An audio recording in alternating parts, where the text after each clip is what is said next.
Muy buenas, ¿qué tal? Bienvenidos un día más al canal. Séptima etapa del Criterium del Dauphiné concluida. Etapa reina, como dije ayer, hoy no hemos podido estar en directo porque he estado comentando en Radio Marca lo que ha sido esta jornada decisiva del Criterium del Dauphiné. Mañana en principio también estaré por ahí, así que tampoco podremos volver a estos directos seguramente hasta el lunes, que estaremos también con el Tour de Suiza, que de hecho ahora haremos también una vez terminemos de comentar todo lo que ha sido esta etapa reina del Dauphiné, un poquito de previa, ¿no?, de lo que va a ser esta carrera también, en la que hay nombres importantes que aspiran a la clasificación general del próximo Tour de Francia, que arrancará el día 5 de julio, pero entrando en lo que ha sido la jornada de hoy en el Dauphiné, hemos vuelto a vivir un final más que interesante en el que Tadej Pogačar ha conseguido la victoria con muchísima solvencia, ha sido claramente el más fuerte un día más, ya lo demostró ayer, que estaba muy por encima del resto, y hoy, en cuanto ha querido, ha hecho un ataque muy potente, esta vez sí que sí,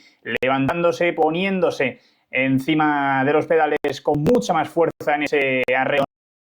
que ha soltado a todos, no ha podido seguirle Jonas Vingegaard, Remco se ha abierto y al final pues ha terminado abriendo un hueco más que interesante, eso sí, permitiéndose también el lujo de levantar el pie en ese último kilómetro, tomándoselo con bastante más calma, lo que ha provocado que el danés recuperase en torno a los 15 segundos en ese último kilómetro. Aún así, Jonas Vingegaard, y ahora entraremos un poquito en detalle, hoy ha estado bastante mejor que ayer, o al menos es lo que ha transmitido. Florian Lipovic es el que ha cerrado en esa tercera posición ya a más de un minuto y diferencias nuevamente enormes en la línea de meta.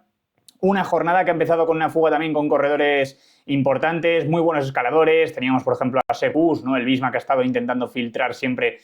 corredores por delante, Luis Menges, Santi Buitrago, Iván Romeo, que también ha intentado ir por delante, Romain Bardet. Y al final, pues bueno, se ha ido seleccionando poco a poco también esa escapada, como es normal. De hecho, Santi Buitrago ha sido uno de los que ha coronado en cabeza ese ascenso también a la Croix de Fer, con Sergio Higuita, que estaba ahí delante, con Romain Bardet, pero el que ha terminado marchándose en solitario y reteniendo esa diferencia ha sido el ciclista francés, que está afrontando ya sus últimos días como ciclista profesional. Hoy era el penúltimo, mañana se despedirá Bardet. Veremos si tiene una oportunidad, que lo ha estado probando todos estos días, de despedirse a lo grande, como hizo, por ejemplo, Alberto Contador en 2017, en aquella Vuelta a España, que sería perfecto y cerrar el círculo de una forma maravillosa para Bardet. Ojalá, la verdad, yo creo que sería un momento hiper emotivo. De momento hoy ha vuelto a ser combativo y ha estado sosteniendo durante bastantes kilómetros todo ese descenso de la Croix de Fer en torno a los 40-45 segundos sobre un grupo que en buena parte, sobre todo en ese ascenso a la Croix de Fer, ha estado tirado por el equipo Visma, que ha metido mucho ritmo, que ha seleccionado bastante nuevamente por los favoritos, que pues en el descenso y ese tramo de valle hasta la subida final de Valmeinier 1800, la verdad es que ahí se ha vuelto a reagrupar, ¿no?, y han entrado muchos aspirantes de la clasificación general, pero ya el Visma había dejado ese puntito. Luego ha sido ya el UAE con Sivakov, esta vez en solitario, el que ha retomado la cabeza del grupo y que, bueno, que dejaba a Bardet en una tesitura muy complicada, con muy poca ventaja y sabiendo que bueno, que estaba disfrutando, ¿no?, de ser cabeza de carrera, pero que no iba a tener opciones ante el empuje de los hombres de la clasificación general. De hecho, en ese mismo descenso, el Visma, que ha seguido forzando con un movimiento de Ventulet, que lo ha probado, Matteo Jorgensen, que estaba bien colocado siempre, Kuss también, que ha arrancado un poquito para tensar la cuerda, ¿no? Y bueno, pues al final ha sido Sivakov el que ha terminado también en gran parte controlando esa situación y esos movimientos. No querían dejar que se marchase nadie hacia adelante ya en este punto de la carrera y de hecho pues hemos tenido situaciones tan llamativas como esta, a unos 22 kilómetros de línea de meta, viendo a Tadej Pogačar bajar en primera persona al coche del equipo a recibir un bidón que se lo ha entregado a Sivakov, que era su único compañero en ese grupo. Estaba tirando y Pogačar, siendo el maillot amarillo de la carrera, a por un bidón para entregárselo y subírselo a su gregario. La situación contraria a lo habitual, algo que muchos podrán decir que es incomprensible que se haga, aunque solo te quede un compañero y quieras seguir metiendo ritmo en esa zona, que el líder del equipo nunca puede bajar al coche, sea por lo que sea, que si tienes un compañero lo tiene que hacer él. Es algo que, por ejemplo, el propio Alberto Contador ha reiterado en 1000 ocasiones, ¿no?, en las retransmisiones de Eurosport, pero bueno, al final Pogačar va sobrado, él lo sabe, y también pues tiene ese gesto con sus compañeros, con el equipo, que siempre se lo hemos visto, ¿no?, que es una persona pues agradecida en este aspecto y que encima pues luego remata con la solvencia con la que lo hace. Y ya en la subida pues ha habido un pequeño movimiento de Kuss, justo que ha terminado de neutralizar a Romain Bardet, y cuando estaba ligeramente por delante el estadounidense del Visma, ha arrancado Tadej Pogačar con mucha fuerza, la ha intentado seguir Jonas Vingegaard, Remco, que se ha abierto, no ha tratado ni de buscar esa rueda, Johannesen era el otro que aguantaba a la rueda del belga, y por contra Florian Lipovic, el mejor joven de esta edición del Dauphiné, sí que ha sido capaz de intentar salir a por ellos, sí que ha hecho ese amago, los demás ya se han quedado por detrás cortados, pero Pogačar ha sido claramente superior, ha destrozado a todos sus rivales, se ha ido hacia adelante. Jonas Vingegaard, que ha tratado de regularse bastante bien y durante bastantes kilómetros ha estado sosteniendo la diferencia en torno a los 15 segundos, los 20, iba subiendo, pero lentamente, crecía menos que ayer. Lipovic, que por un momento ha sido capaz de llegar a la rueda del danés, pero nuevamente pues ha tenido que ceder, ha tenido que levantar el pie, y a partir de ahí ha sido una exhibición de Tadej Pogačar hasta línea de meta, que ha maravillado un día más y que se ha permitido el lujo de levantar un poquito el pie al final, porque las diferencias han sido finalmente estas, 14 segundos los que le ha metido a Vingegaard, que ha llegado a rondar los 30 más o menos en algún momento en esos últimos kilómetros, pero insisto que Tadej, pues ya, como él mismo también ha comentado luego en las entrevistas, que ha decidido tomarse con un poquito más de calma ese último kilómetro, y que el motivo del ataque de hoy ha sido porque estaban siendo pues continuamente corredores del Visma, había sido Kuss el último que había movido ficha, y que, bueno, pues sabe que la mejor defensa es un buen ataque, que no quería que estuviesen atacándole continuamente, y por tanto ha decidido arrancarle él en primera persona y a partir de ahí pues poner su propio ritmo hasta arriba, y así lo ha hecho y lo ha gestionado brillantemente. A partir de ahí 1.21 ya le ha caído a Lipovic, Johannesen a 2.26, 2.39 para Remco Evenepoel, sexto Ventulet a 3.48 con Enric Mas, Buchmann a 3.51 con Carlos Rodríguez, Guillaume Martin y Paul Seixas son los que han entrado ya en ese grupito, Matteo Jorgensen a 5.27 y luego más atrás aún Luis Menges ya a 6.19 con Kuss, con Train, con Legat, Mühlberger, que ha tenido un buen día, y luego corredores importantes como Santi Buitrago, que ha estado a 8.01 en la jornada de hoy, y esta vez, por ejemplo, 12.24, Van Gils 12.59, y el que hoy se ha borrado del mapa, como estáis viendo, evidentemente es Lenny Martínez, que tampoco ha tenido una buena actuación, el ciclista francés, y se ha dejado 35-20 en línea de meta. Preocupante un poquito también la situación en el caso de Lenny Martínez, que veremos cómo se rehace de este golpe. Fischer Black, que también es otro que podría haber estado, yo creo, bastante más arriba, pero se lo está tomando o no está teniendo buenas piernas en este Dauphiné, que ha entrado en un grupo a 37 minutos. Sea como sea, la clasificación general que queda de esta forma: Tadej Pogačar, que aumenta ese liderato ya con 1.01 sobre Jonas Vingegaard, Lipovic, que retiene y casi que asegura ese podio a 2.21 del esloveno. A partir de ahí Remco a 4.11, a 5.55 Johannesen, Paul Seixas, ojo, porque es digno de admirar y de contar lo que está haciendo este jovencísimo ciclista francés, que va a empezar a tener también mucha presión mediática seguramente por parte de la prensa francesa, que está necesitada de ese heredero que vuelva a ganar una gran vuelta, y sobre todo el Tour de Francia especialmente, que ya lo hemos visto lo que ha ocurrido en casos como con Pinot, con Bardet, con el propio Godou, que se pone muchísima presión en ellos, que se ve que tienen potencial para hacer grandes cosas, que tienen muy buenos resultados a lo largo de su carrera deportiva, buenas victorias, podios en grandes vueltas, pero que no terminan de ganar, y que también a nivel mediático, a nivel de presión, yo creo que se les ha cargado de más.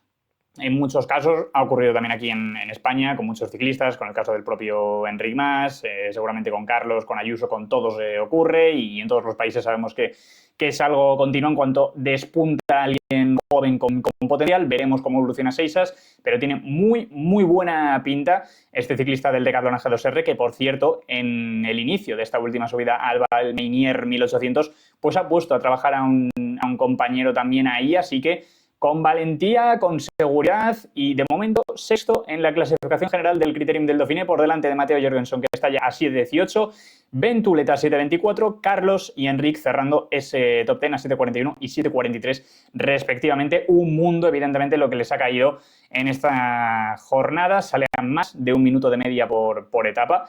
Y bueno, lo que nos plantea este Criterium del Dauphiné de momento, a falta de la etapa de mañana, que ahora repasaremos también,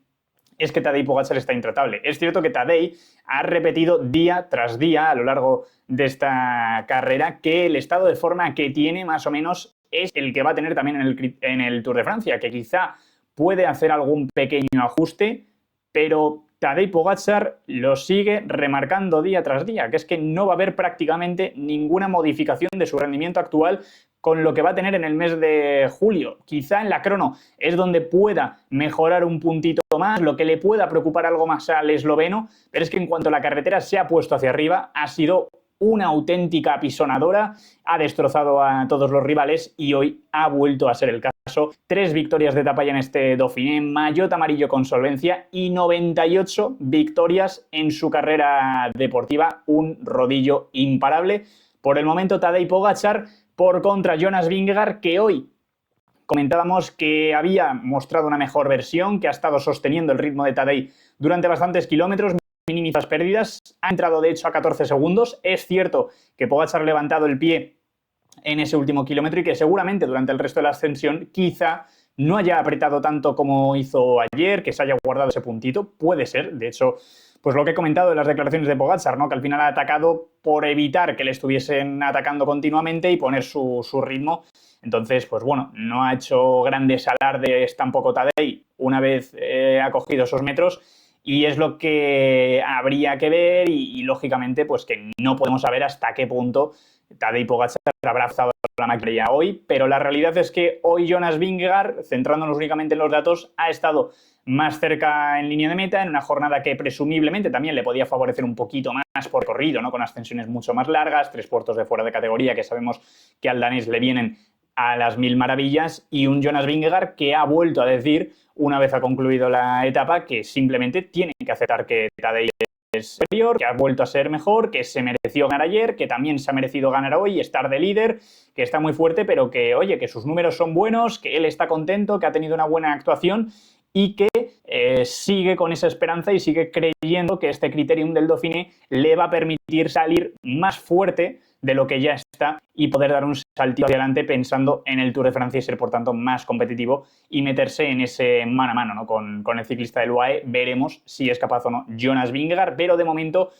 vuelve a estar lejos y se ve que claramente por detrás, ¿no? Que no puede seguir esas aceleraciones, que luego a ritmo pues sostiene un poquito más, pero que está a merced de lo que decida Tadej Pogačar. La gran sorpresa de este Dauphiné, sorpresa positiva, es Florian Lipovic, que como estamos viendo pues está a solo 2.21 en la clasificación general, que ha vuelto a ser el tercero más fuerte hacia arriba y que sorprendentemente también para Lipovic, que es otro corredor muy completo, es otro corredor muy joven que sobre todo empezó quizá a mostrarse al mundo el año pasado en el Tour de Romandía, ¿no? Que consiguió ahí una victoria, estuvo delante, carrera que ganó Carlos Rodríguez. Pues ahí Lipovic yo creo que fue el momento, ¿no? En el que empezó a mostrar que era un grandísimo escalador, un ciclista completo. Este año pues está empezando también a tener un poquito más de oportunidades dentro del equipo, algo más de libertad. Veremos en el Tour de Francia qué ocurre, veremos cómo termina mañana, porque creo que para él terminar en este podio del Dauphiné junto a Pogačar y Vingegaard podría ser seguramente el mejor resultado de su carrera deportiva, pero hoy Lipovic, al concluir se ha borrado un poquito de la ecuación pensando en el podio del Tour de Francia, ¿no? Porque al final le han tirado esa baza de Primoz Roglic, ¿no? Pues, bueno, en ese pequeño corralito, ¿no? Que hacen una vez concluye la jornada y se baja del podio, ¿no? Para recibir ese maillot blanco de mejor joven, pues le han preguntado un poco qué espera también en el Tour, porque ahí va a coincidir con Primoz. Y bueno, pues lo que ha dicho es que Roglic ya ha demostrado, ¿no? En mil ocasiones que puede estar ahí, que es muy, muy fuerte en carreras de 3 semanas, que va a ser el líder del equipo y que su objetivo, por tanto, será ayudar a Primoz Roglic a estar lo más arriba posible. Sorprende, viendo las piernas que está teniendo, y también puede ser un poco el plan del equipo a lo mejor. Yo creo que tampoco hay muchas dudas de que Roglic debería ser superior en plenitud a Florian Lipovic, pero yo creo que él en el fondo también lo sabe y es un poquito también en parte lo que ha dicho, que intentará estar lo más arriba posible dentro de que vaya a estar al servicio del esloveno, al menos de salida. Luego ya veremos cómo pone la carrera a cada uno en su lugar y dónde está realmente cada una de estas bazas del Red Bull Bora, que creo que puede tener un equipo muy competitivo. Por su parte, Remco Evenepoel, que sigue con malas sensaciones, lo dijo también ayer, que se había encontrado muy bien en ese ascenso de primera categoría previo que tuvimos, pero que luego en esa subida final pues simplemente las piernas no fueron. Quizá la caída podía haber tenido algo de influencia, hoy lo ha vuelto a recalcar por la mañana antes de arrancar la etapa, que seguramente pues podía estar un poquito lastrado, ¿no?, por ese golpe que se dio hace un par de días, pero bueno, que igualmente tenían que encontrar una explicación de por qué había desfallecido tanto y no habían funcionado las piernas en esa última subida cuando antes se había estado encontrando muy bien y muy sólido. Igualmente, pues hoy ha vuelto a ceder tiempo muy importante, se le está escapando al podio, tiene mucho trabajo por hacer, está en mejor condición y en una mejor posición que el año pasado en el Dauphiné, ya vimos el progreso que tuvo hasta el Tour de Francia, quedan todavía semanas por delante, pero Remco de momento está bastante lejos de donde quiere estar, que es en esa tercera posición, con solvencia y recortando la desventaja que tiene con Pogačar y con Vingegaard, que ahora mismo pues es mayor, o da la impresión de que es mayor de la que tenía el año pasado en el Tour de Francia a estas alturas. Y a partir de ahí, pues bueno, hemos comentado lo de Seixas, hemos comentado también el Visma, que ha estado muy combativo, Jorgenson, Ben Dullet, que sigue maravillando y llevo comentándolo por aquí toda la temporada, ¿no?, que ha estado brillante. Las opciones españolas, Carlos y Enric, que siguen desaparecidos y tienen que dar un paso adelante muy grande en el Tour de Francia. Veremos si son capaces, pero de momento les está faltando bastante rendimiento. Yo estoy convencido de que en óptimas condiciones deberían estar por lo menos al nivel de Lipovic, por lo que han demostrado, pero no es el caso, y a ver si renacen para el Tour de Francia, pero un poco decepcionantes sus actuaciones. Y luego, pues el que también ha tenido un magnífico día hoy ha sido Tobias Halland Johannesen, ganador del Tour del Porvenir en 2021, por delante también de Carlos Rodríguez en aquella edición. Sabemos que es un grandísimo corredor, lo ha demostrado, ha tenido buenos resultados este año y que bueno, que está ahí quinto y que tampoco sorprende, ¿no? Está en un equipo que no es tan relevante, ¿no?, que no tiene tanto peso dentro del pelotón como es el caso del 1X, pero a nivel de potencial y de rendimiento, pues sabemos que es un súper escalador, un corredor magnífico y no ganas el porvenir por casualidad, y lo ha vuelto a poner en evidencia Johannesen, ¿no? A partir de ahí, pues bueno, sin sorpresas, ¿no? Como comentábamos, las grandes decepciones, evidentemente, además de los dos españoles, y un poquito ese bajón de rendimiento de Remco, que tampoco es la mayor decepción del año su rendimiento, pues sobre todo Lenny Martínez y Santi Buitrago, especialmente hoy el francés, que se ha borrado completamente del mapa y que veremos qué reacción tienen para el Tour de Francia, que irán los dos como líderes y que apuntarían en principio a ese top 10. La clasificación por puntos, Pogačar al frente, ya por delante de Mathieu Van Der Poel, empatados a puntos. Veremos si mañana Mathieu intenta meterse en la fuga para hacerse con esta clasificación, porque seguramente la etapa se la puede volver a llevar Pogačar. La montaña, evidentemente, para esloveno, por delante de Buitrago y de Higuita. Así que también los colombianos luchando esta clasificación, a ver si tienen oportunidad mañana de estar nuevamente en la fuga. Los jóvenes para Lipovic con 1.50 sobre Remco, que es el podio, y a partir de ahí por equipos el Visma, que domina con mucha autoridad, y el UAE ha caído a la cuarta posición, pese a lo que muestra Pogačar, pese a este rendimiento, pese a esta superioridad. El UAE a nivel de equipo en sí, pues no está tan arriba, y de hecho está a más de 40 minutos de los neerlandeses. Mañana, última etapa de este Dauphiné, con este final en Plateau du Mont-Cenis, que como estáis viendo, pues arranca ya con una cota de tercera categoría, otra de segunda para que se conforme esa escapó, pues una cota de primera categoría, el sprint intermedio, otra de tercera, otra de segunda, y la subida final a Mont-Cenis, 9,7 kilómetros al 7%. Luego quedarán todavía unos 6 kilómetros hasta línea de meta de falso llano, donde se pueden marcar aún más diferencias, ¿no? Sobre todo más incluso que en la subida si no vas con buenas sensaciones, y el perfil de la última cota, que es este, más tendido al inicio, más exigente a partir del tercer, cuarto kilómetro, y es por tanto pues el momento en el que seguramente veamos algún ataque, porque lo tienen que probar. No necesariamente Pogačar, que se puede reservar un poquito más, que seguramente buscará la victoria, que ojo, en caso de ganar la etapa Pogačar, si consigue también la general, evidentemente, pues sumar su victoria número 100. Decía esta mañana que prefería reservarla para el Tour de Francia, dentro de que, evidentemente, si llega mañana llegará, pero que, hombre, sería más bonito y más redondo todo el sueño, pues conseguir esa victoria número 100 de su carrera deportiva en un Tour, pero claro, que si se le pone a tiro, pues evidentemente irá por ella. Así que veremos si mañana consigue ese número ya apoteósico el esloveno. Esta es la etapa veremos cómo se mueven las bazas. Vingegaard entiendo que a lo mejor prueba algo, o el Visma, pero pero sabiendo que Pogačar está a otro nivel. Ojalá que lo intenten al menos para dar un poquito de espectáculo y luego la lucha por el podio si Remco es capaz de soltar a Florian Lipovic y de ponerle en apuros, aunque tiene demasiada desventaja. Y una vez comentado esto ya de todo el Criterium del Dauphiné, hacemos rápidamente, también para no alargar muchísimo este vídeo, previa de lo que va a ser el Tour de Suiza, que ya pues entraremos más en detalle a partir de mañana con lo que haya ocurrido y sobre todo a partir del lunes, que ya nos quitamos de encima también el Dauphiné. Un Tour de Suiza en el que va a haber grandes nombres pensando en esa clasificación general. El gran favorito, sin ninguna duda, va a ser Joao Almeida, que viene haciendo una temporada brillante y que veremos hasta dónde puede llegar en el Tour, porque será uno de esos grandes aspirantes al podio. A partir de ahí, otros nombres interesantes pensando en la general. Bueno, habrá que tener en cuenta, evidentemente, por ejemplo, en Cofidis, presencia española con Johnny Zaguirre y con Sergio Samitier. Arkea, que tiene a Kevin Boquelang, es un corredor que podría intentar cazar alguna etapa. Bahrein, también con la presencia de Pello Bilbao, que veremos después de un Giro en el que desapercibido, pues si aquí es capaz de reencontrarse y sacar un buen puesto.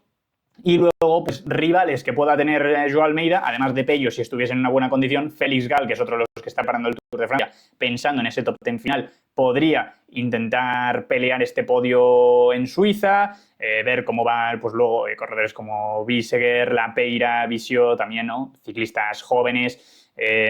con potencial, Education First, que viene por ejemplo con Rui Costa a la cabeza, Nilsson Paules, que es otro de los que podría destacar en algún momento, Grupama con la presencia de Stefan Kung y de Romain Gregoire, Valentin Madua también, Ineos con Geraint Thomas, que yo creo que en este Tour de Suiza va a ser un gran medidor para él, va a afrontar el Tour de Francia también, veremos si con esa opción de la clasificación general saldremos de dudas en Suiza, pero yo creo que Geraint Thomas quizá en este Tour de Suiza pueda estar un poquito más cerca de los hombres fuertes y dar otro salto de calidad pensando en la Gran Boucle. Veremos lo que ocurre, pero si estuviese al 100%, como lo hemos visto pues en temporadas anteriores, ¿no? Estos últimos años, cuando se acerca a su gran objetivo de la temporada, que es prácticamente el único momento del año en el que rinde, pues Geraint Thomas podría tener también un buen desempeño aquí. Intermarché con Zimmermann, que sabemos que es competitivo. Lidl Trek, que viene con Tao Geoghegan, Geoghegan Hart y Juanpe López, que podrían hacerlo bien. Quizá Bajoli, Kamna, Omen, Quinn Simmons, Bergaede.